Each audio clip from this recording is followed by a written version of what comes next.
Oranges by Gary Soto. The first time I walked with a girl, I was 12, cold and weighted down with 2 oranges in my jacket. December, frost cracking beneath my steps, my breath before me then gone. As I walked toward her house, the one whose porch light burned yellow, night and day, in any weather, a dog barked at me. Until she came out pulling at her gloves, face bright, with rouge.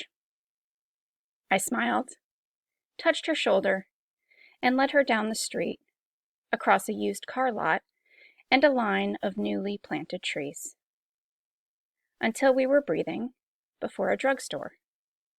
We entered, the tiny bell bringing a saleslady down a narrow aisle of goods. I turned to the candies, tiered like bleachers, and asked what she wanted. Light in her eyes, a smile, starting at the corners of her mouth. I fingered a nickel in my pocket, and when she lifted a chocolate that cost a dime, I didn't say anything. I took the nickel from my pocket and then an orange and set them quietly on the counter. When I looked up, the lady's eyes met mine and held them, knowing very well what it was all about. Outside, a few cars hissing past, fog hanging like old coats between the trees. I took my girl's hand in mine for 2 blocks, then released it to let her unwrap the chocolate.